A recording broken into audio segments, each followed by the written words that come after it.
Welcome to the Real Film Nerds Podcast. Welcome, everyone, to another incredible episode of the Real Film Nerds Podcast. I'm your host, Matt Hinshaw, and with me, as always, my brother from another mother on the East Coast, Mysterious Mike Talent. So is this like the Bob Ross introduction? Very calm, like very smooth? No, I was trying to go for like the NPR introduction.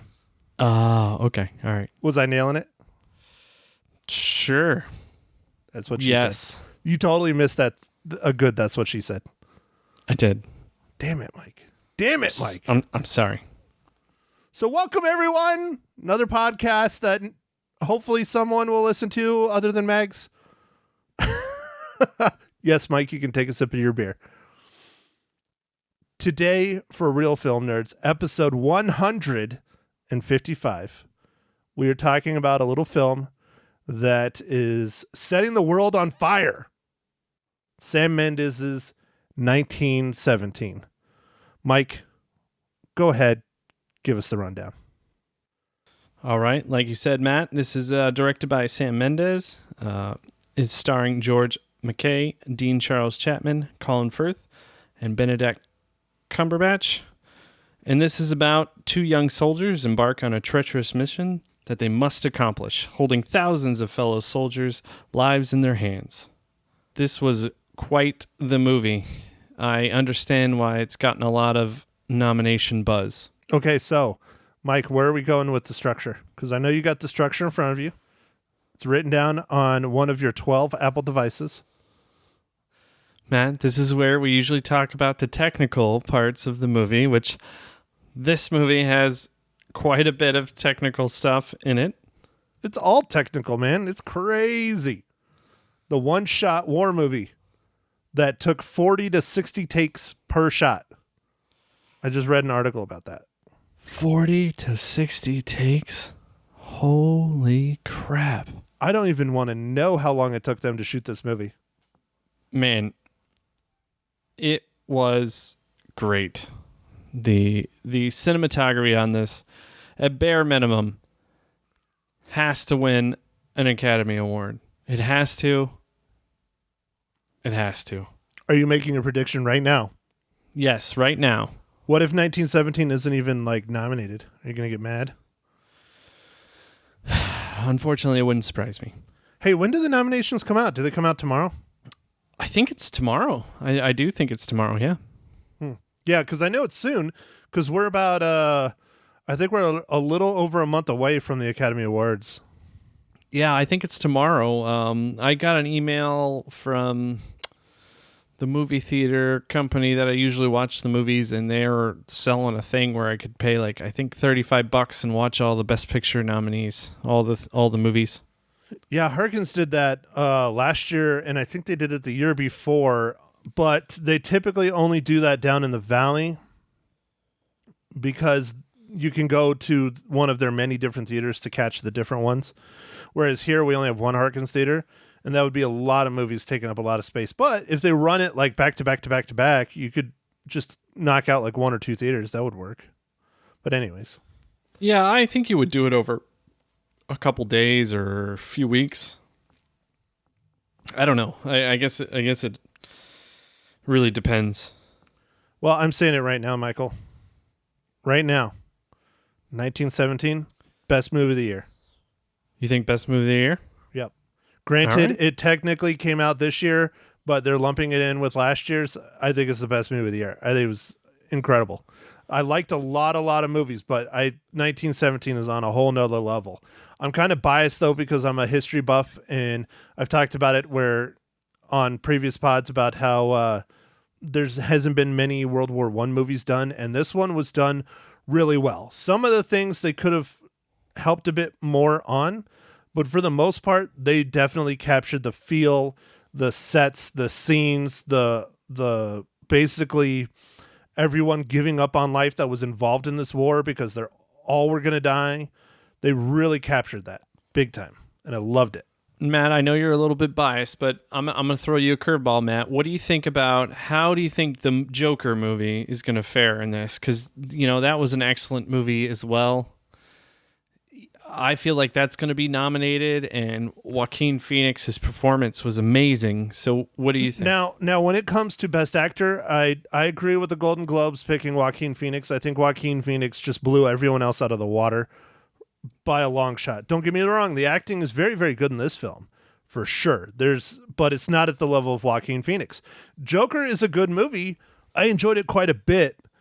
But I don't think it's the best movie of the year. It's close. It's damn close. I think this one is. I really enjoyed 1917. I'm with you, man. I'm pulling for this. If we get another freaking Blue Fish movie or whatever the heck, whatever that movie was, no, I can't think of the name right now. Lady in the Water? No, that was a M. Night Shyamalan movie. No, Yeah, I know. Oh shit! I'm getting the name confused, aren't I? Yeah. I'll look it up. Hold on. But anyway, I felt like the last few years have been very disappointing on the Best Picture, and I feel like they can right a lot of wrongs by this movie winning. There's been quite a few good movies that have come out this year, but man, I feel like this movie was really, really good. There's a lot of, seriously, 2019 was an incredible, incredible year for films. It's one of the best we've had in probably 5 or 6 years, I would say. Joker, Endgame, Ford versus Ferrari, 1917, Star Wars. Granted, Star Wars shouldn't be nominated for anything, and I kind of agree with that. As much as I love Star Wars, it just didn't do anything special as far as film goes. It was still a good movie. I enjoyed it, but anyways. Right. So you figured out the movie. I see you're looking at your iPhone 1S. Yeah. I'm still looking. Hold on. Oh, come on, Michael. You know how to use the internet's well. Yes, I do, but I'm trying to think. I can't think of the guy that I'm trying to think of his name. Well, I can't help you out if you don't get more descriptive.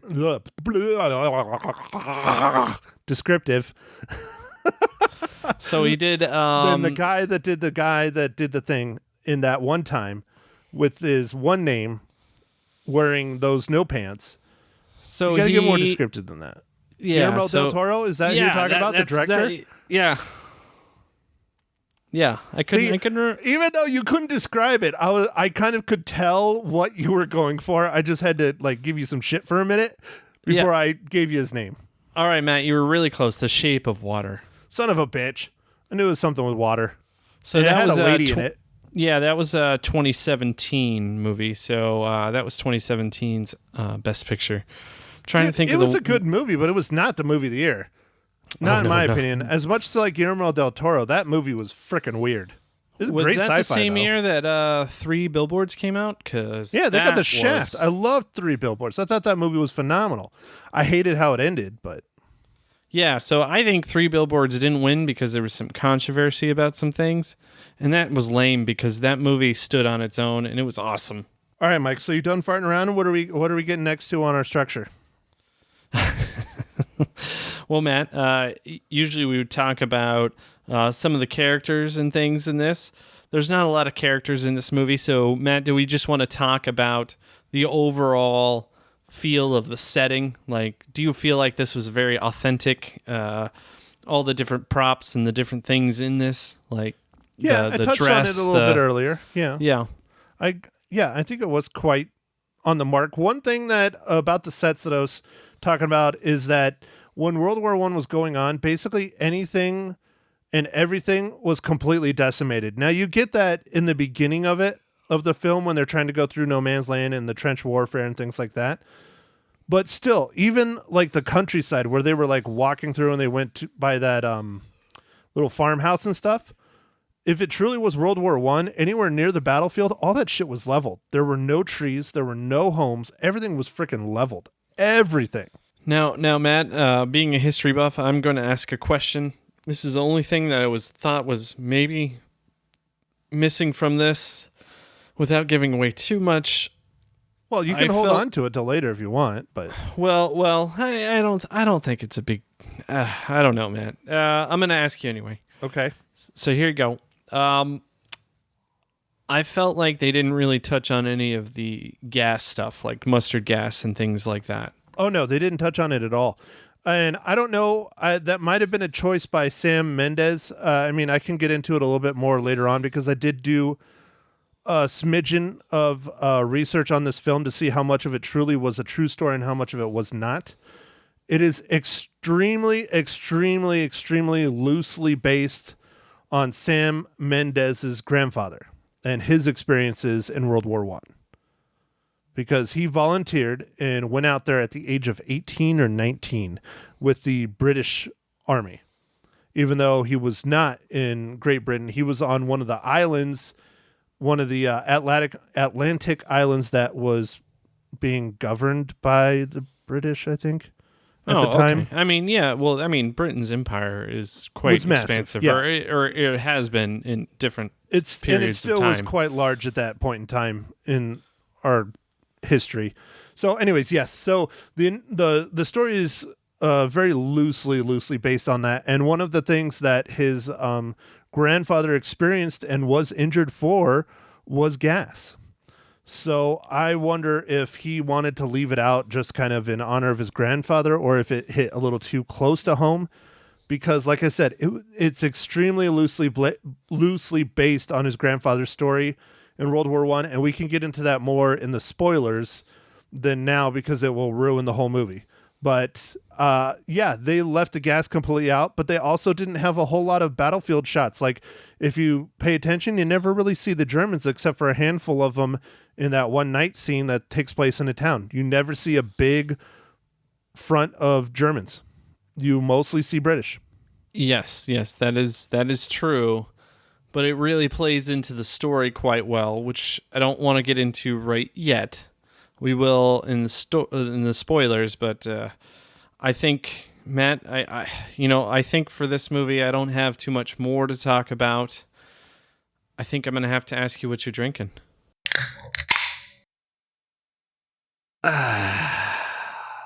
Well, Mike, thanks for asking. I have a leftover kind of beer, not beer,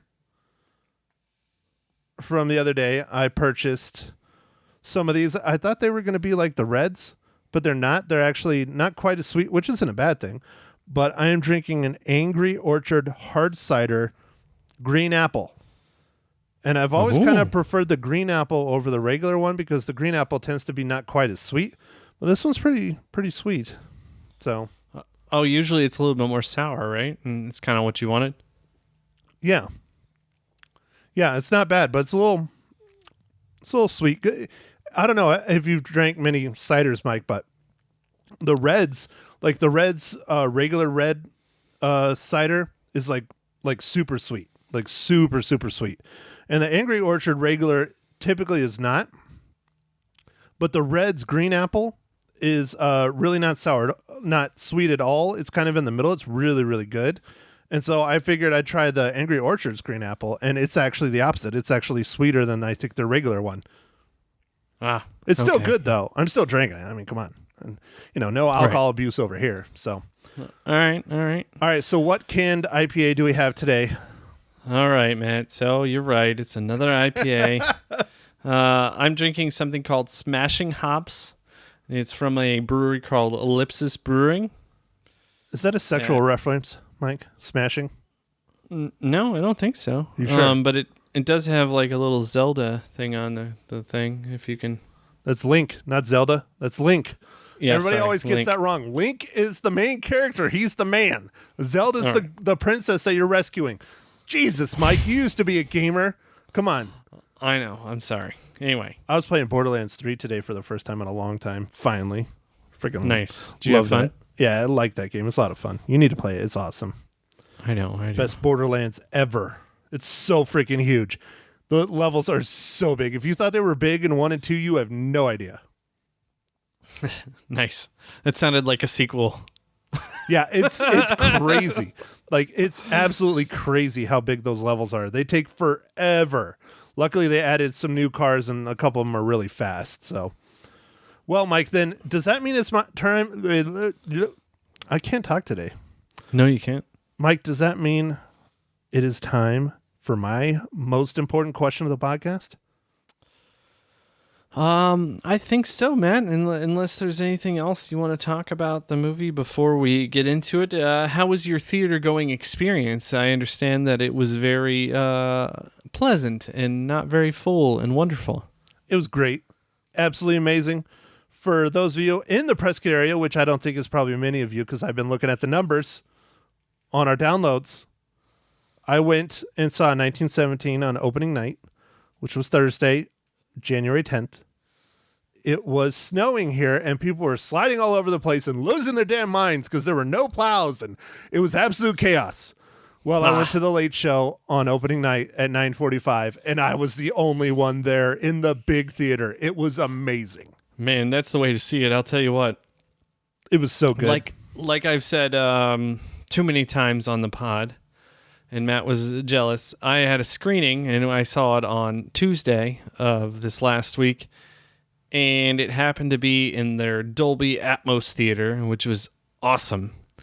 And everyone who was there wanted to see it, and they make you turn off your phones and stuff because there's like, screening rules and Piracy. stuff. So so they're like super like watching the theater and stuff, making sure no one's like doing anything on their phones. And I loved it. I loved just watching it without phones and people talking. It was the way it should be seen, and I loved it. I really wish we had a Dolby Atmos theater here. That would be really nice, but Prescott, I don't think is a large enough market. And I know Harkins is slowly upgrading their theaters, but they're not upgrading ours yet. They've started upgrading the ones in the Valley. They're going more towards the luxury stuff with the recliners and all those kinds of things. Hopefully when they get to Prescott and they do that, maybe they'll turn like one of the theaters into Dolby Atmos. That would be just amazing. It would be so awesome. But yeah. At this theater we saw, I think it was like a 20-plex. It was like they have one Atmos theater, so it's not they're like expensive, man. Yeah. They really are. All right, Mike. So let's get to it. The most important question of the podcast. Mike, how does Benedict Cumberbatch, starring in 1917, relate to the Marvel Cinematic Universe?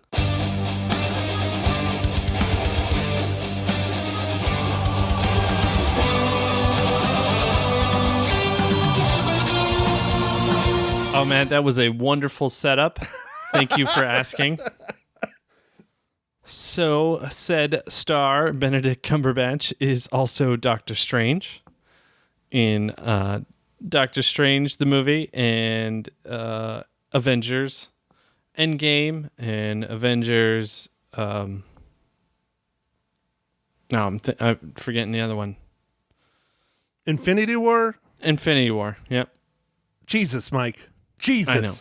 Our namesake is our bread and butter. Our bread and butter. I know. Jesus, Mike. Yep. So. Okay, so spoilers from here on out. All right. Okay. Let's do it. Go first, Mike. So, Matt, I could not, I was amazed. I was amazed at how this movie was set up to be essentially a single shot. Now, I understand it wasn't a single shot, and there was some movie magic here and there and different, kind of natural cuts in it. Some scenes when it goes black and, explosions and things are, cut scenes instead of, normal type cuts. But just the sheer planning of how to do that, there's a couple scenes, one of the, kind of towards the beginning with the trench, and them just following the soldiers in the trench. I was like, how the heck did they do this? This was awesome. Well, I like how they did it because if you pay close attention, you can see all the stuff that's going around and behind them and to the side of them and everything. And that adds a lot to the feel and the sense of this film and how the war really was versus these two main characters just walking down a trench. Because that's essentially all they're doing. They're walking down a trench talking, and you're backing up. You know, they're walking towards you the whole time, which was quite incredible. But it's all the other little elements that are in the background and to the side of the shot and the people that they bump into and stuff that really is what makes that really, really a great shot. Well, there's even a parts where, because it's essentially one shot, like normally they would focus on a character, they would say some words, and then another character would say some words. But in this, they didn't do that at all. They would just move the camera to the person, but they made it they tried to plan it out as like nicely as they could. And there's like some scenes where they transition the camera to fully like 180 in the trench, and I was like, man, that was beautiful. Like, it was so nicely done. I was like, I can't even believe this. And then there's a lake or I don't know, like a water feature. I don't even know what you would call it, where they're going on the edge of it, and the camera just goes right over the water. It was gorgeous. Are you talking about the one It's towards the beginning when they're walking through No Man's Land? when they're just starting New Man's And they Land, walk yeah. around the outside of it? Yeah, that's Yeah. not a lake. That is I'm going to start getting into history stuff here. But that was a crater from a shell.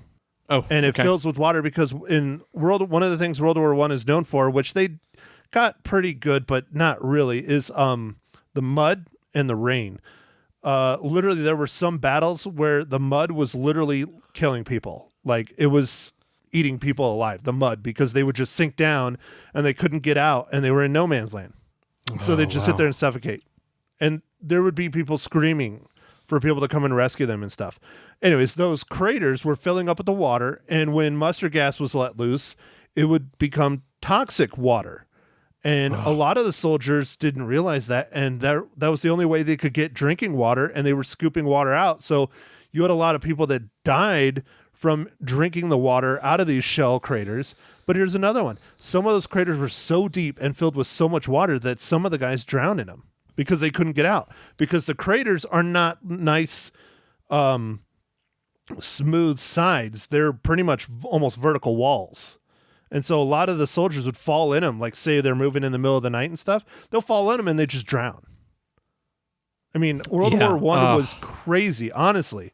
It was horrific. World War II was a lot more, I mean, it's as horrible as World War I, but it was a lot more advanced in the way of using the technology of modern warfare. You know, tanks, shells, I mean, they shot so many shells in World War I.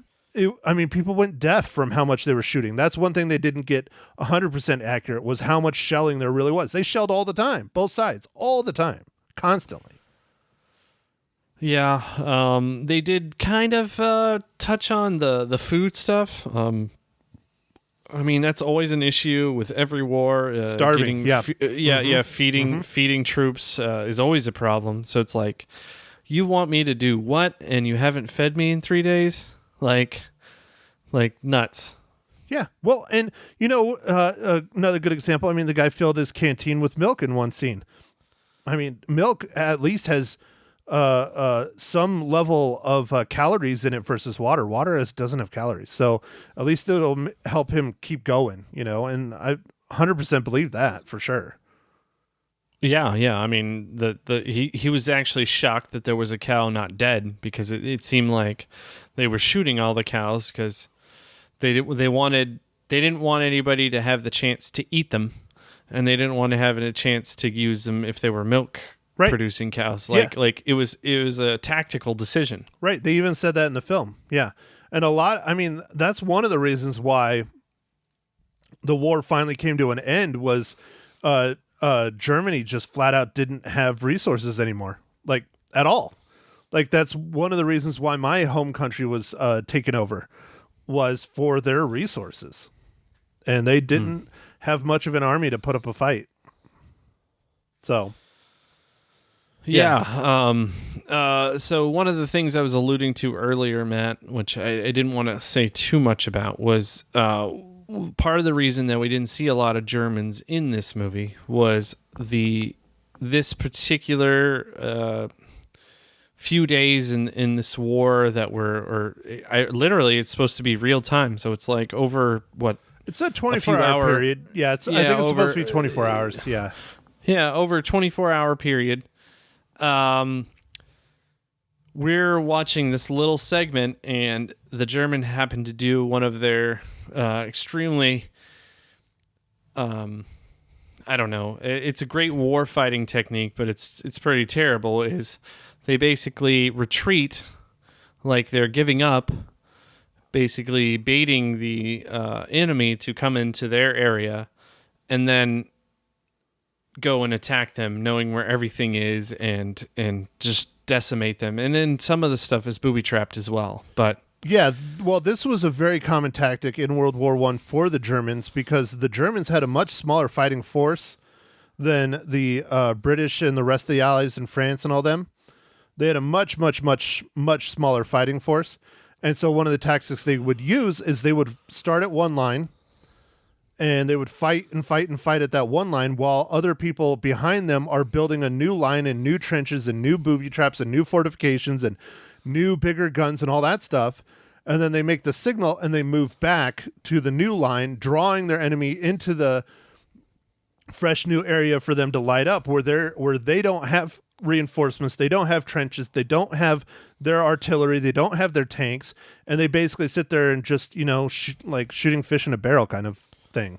Yeah, they like bait him in. I was like, it's a brilliant tactic, but and that's how the Germans were able to survive on their own for so long, because of their tactics. And it's horrific, but it worked for a long time. Yeah, for sure. So, man, I don't think I can talk about this World War movie without comparing it to some of the other movies that are quite prolific in the war movie category. We have Dunkirk that was last year, right? Yeah, Dunkirk was last year, or is that 2 years ago? Oh, I think it was 2 years ago now. I'm not 100%. All right. But, so we have Dunkirk, and then we have Saving Private Ryan. Mm-hmm. To me, this is kind of a mix of those two in a weird way, but I really like the simplicity of the story because it doesn't need to be complicated, and I loved it. I loved how simple this story was. These two soldiers were given a mission. Part of the mission for one of the guys is extremely personal. It has to do with his brother, but that's it. Go do your job, and I loved it. I like how they took this one small fragment and told a complete story with it, because there's lots and lots of these small little fragments that happened every day. Now I'm going to start getting into, I don't hate it. Again, it's a movie, but the historical facts behind this film is this movie is not historically accurate in any way, shape, or form. This story is completely made up. The colonels, the generals, the main characters, everyone is completely made up. 100%. Yeah, but it's still a gist. All right. Yeah, I got you. It's not. I got you. Compared to some of the other movies, these are fictional characters. Now, don't get me wrong. Saving Private Ryan is also made up. That is not a true story. There's elements of a true story, much like this one, in it. But Saving Private Ryan, D-Day was legit. Oh, yeah. That was legit. That happened. There's not really any part in this movie that was referenced as legitimate. Now, the tactic, as you said, of the Germans moving back did happen many times. The whole thing of two guys running and trying to drop off a letter saying they need to stop their attack, that might have happened, but that's not where Sam Mendes was drawing from. What he's drawing from on his grandfather is his grandfather was in a battle, tried to attack, and they got pinned down really bad, and they asked someone to volunteer to go and check on the men that were stuck and where their locations were, and if they could try and rescue them and report back. And so that's what the story that his grandfather told Sam all the time growing up that he's drew from, which it's similar, but not. I mean, basically what his grandfather did was run around in no man's land during the day, which is effing crazy, trying to figure out where survivors were on this attack that went horribly wrong. Yeah. And he lived through it. That's what's crazy too. That's nuts. Yeah. And that's what his grandfather did. I mean, he won a medal and everything for it, and just crazy. But that inspired this whole story. So I'm not going to slam it. There's so many true stories, especially in war, especially in World War I, that he could have drawn from and just did a true story. But again, same with World War II. And they could have done that with Saving Private Ryan, but they chose not to. I don't know if it's so much that they don't want to tell a true story, or if they just don't want to have that kind of thing like attached to the film. You know what I mean? Yeah. Yeah. I'm not saying it's bad. I loved it. I thought the story was great. How they took this little tiny sliver and were able to make everybody truly feel what it was like to be in the trenches in World War I. It was incredible. I hope, honestly, I said this before, I hope this inspires a hell of a lot more World War I movies. I think that would be fantastic.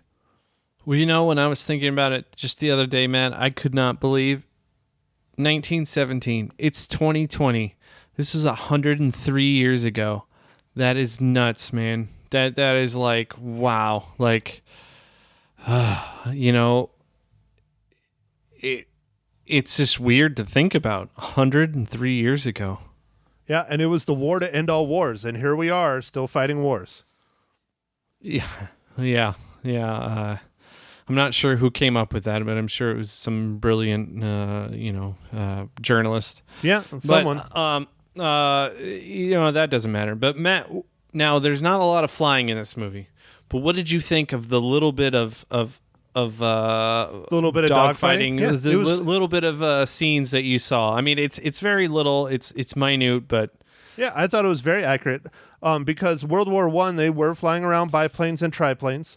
I'm shocked, honestly, that they didn't use a Fokker DR-1, which is the triplane that Germans like to fly. The Red Baron flew one and things like that. Oh, but yeah, the Red Germans Baron, did have biplanes as well. The British and the Americans and just about all the Allied countries flew biplanes if they flew anything. But back then, they would have been fairly low to the ground by today's standards. They would have been maybe 1,000 feet height tops. So you would have heard and you would have seen and you would have witnessed a lot of these dogfights. It's not like World War II where they have that would have been frightening. Altitude and all this stuff. Yeah, you would have witnessed a lot of this shit. Yeah. So I thought they did a really good job. The outcome of the plane crash I wasn't a huge fan of, but you got to tell a story, and that definitely made it a little bit more urgent. Yeah. I have to say my favorite scene of the entire film, though, I think was the night city scene, because the lighting, the cinematography, the stress of that whole scene, that whole situation was just incredible. I mean, you're stressed out pretty much through this entire movie from start to finish.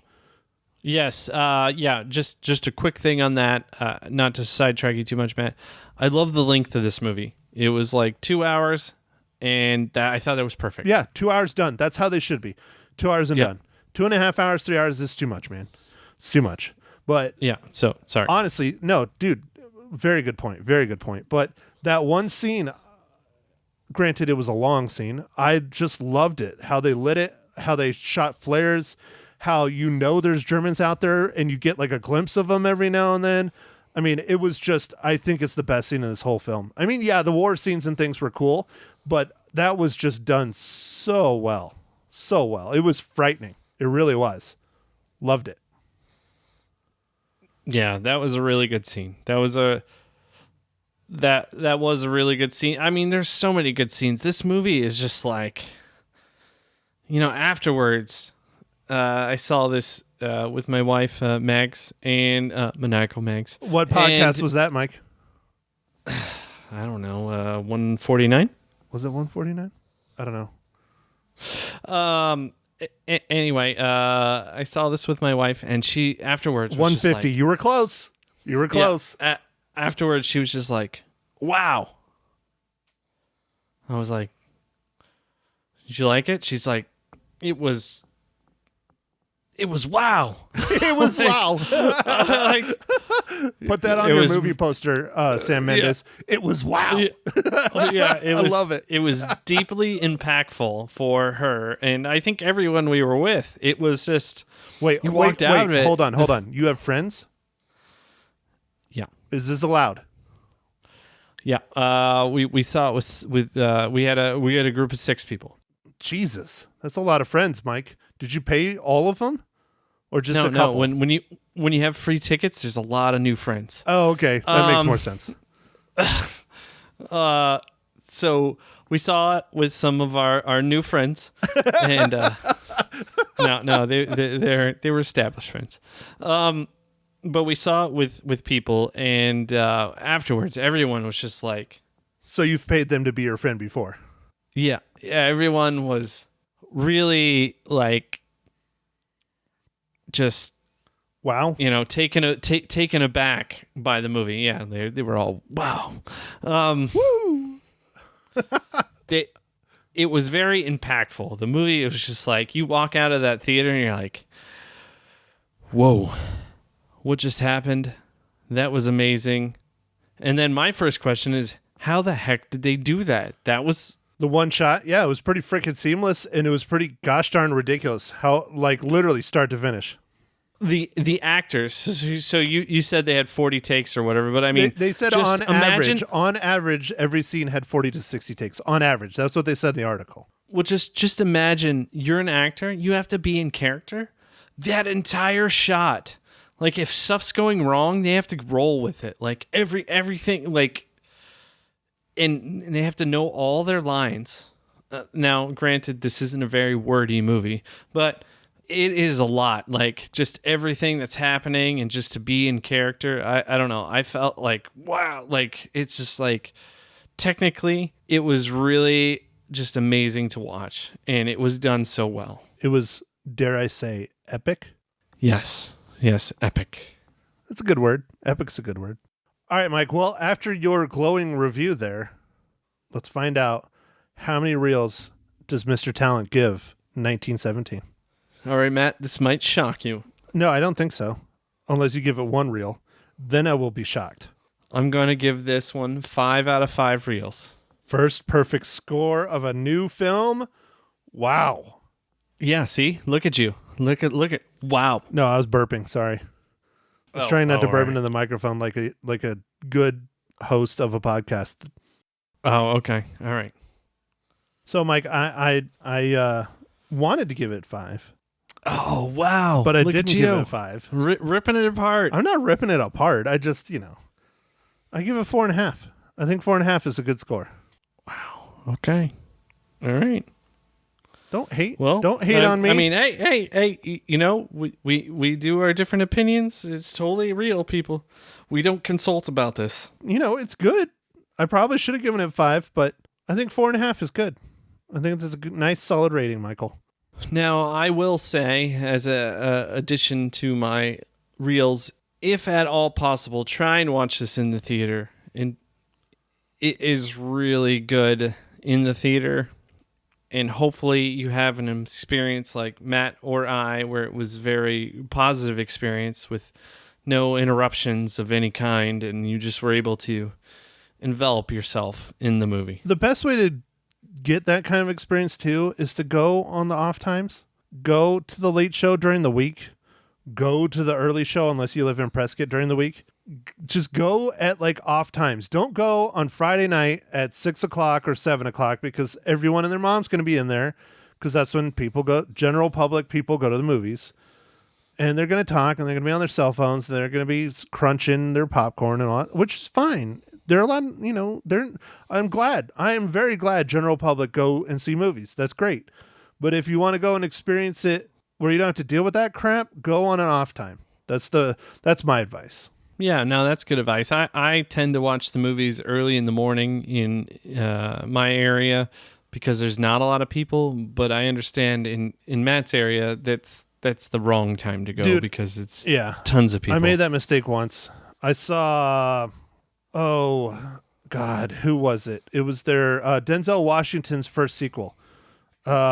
Equalizer 2. Equalizer 2. I went and watched Equalizer 2 at 10 o'clock in the morning, 10:30, something like that, because I went to go flying and the wind started to come up. I got a few flights and I was like, you know what? Screw it. I'll go watch a movie. And I need to watch it anyway so we can record a pod. And I walked in there and the freaking thing was almost sold out. I sat in the back and it was just jammed. The instant the lights went down and the preview started, it was like a parade of retired gentlemen getting up and going to the bathroom from the instant the preview started until the instant the credits rolled. I understand I am probably going to be burdened with prostate problems like everybody else when you get to that age, but it was just, wow, holy hell. Oh, man. So, yeah, I made that mistake once. All right, Mike. So, what are we talking about next podcast?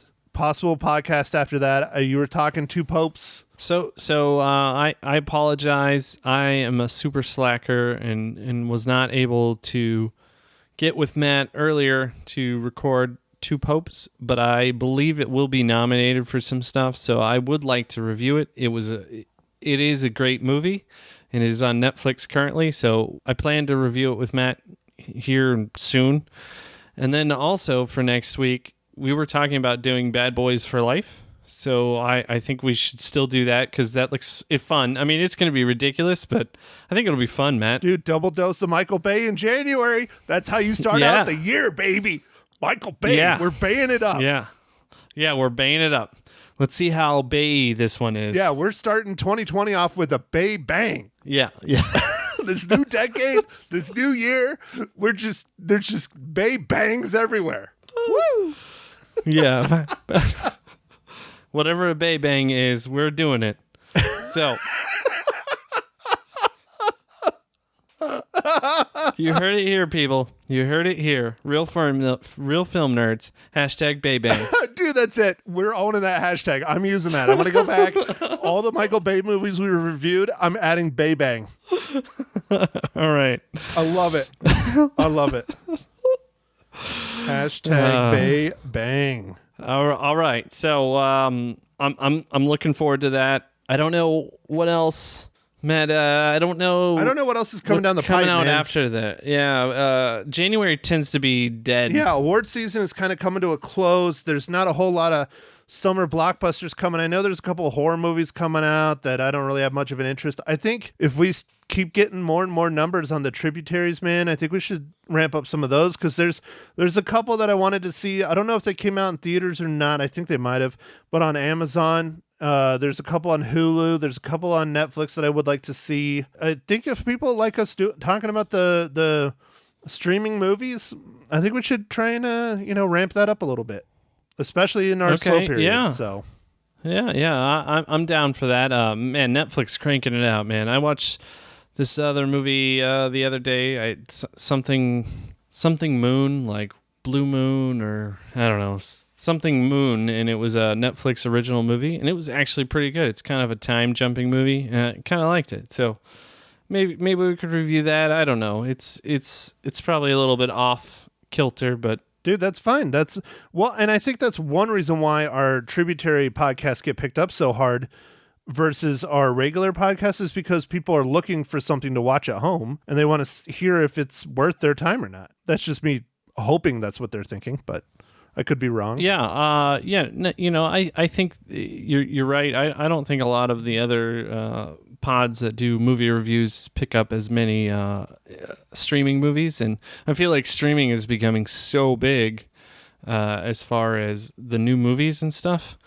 We'll be glad to fill that gap. I enjoy watching most of those movies. Sometimes they're not so great, but Six Underground was beautiful. Just story was a little garbagey. Yeah, it was a Bay bang. # Bay bang. Well, okay, let's just do it now. Mike and I will shift through the copious amounts of email we get on a daily basis. If you want to send in your tributary requests, say you got a film that you're curious about on Netflix and you don't know if you want to waste 2 hours watching it, go ahead, email it to Mike@realfilmnerds.com and we will take your suggestions. We're always open for those. So, Yes, absolutely. Email me. yeah. Bay Bang at realfilmnerds.com. See, now I'm going to have to make that.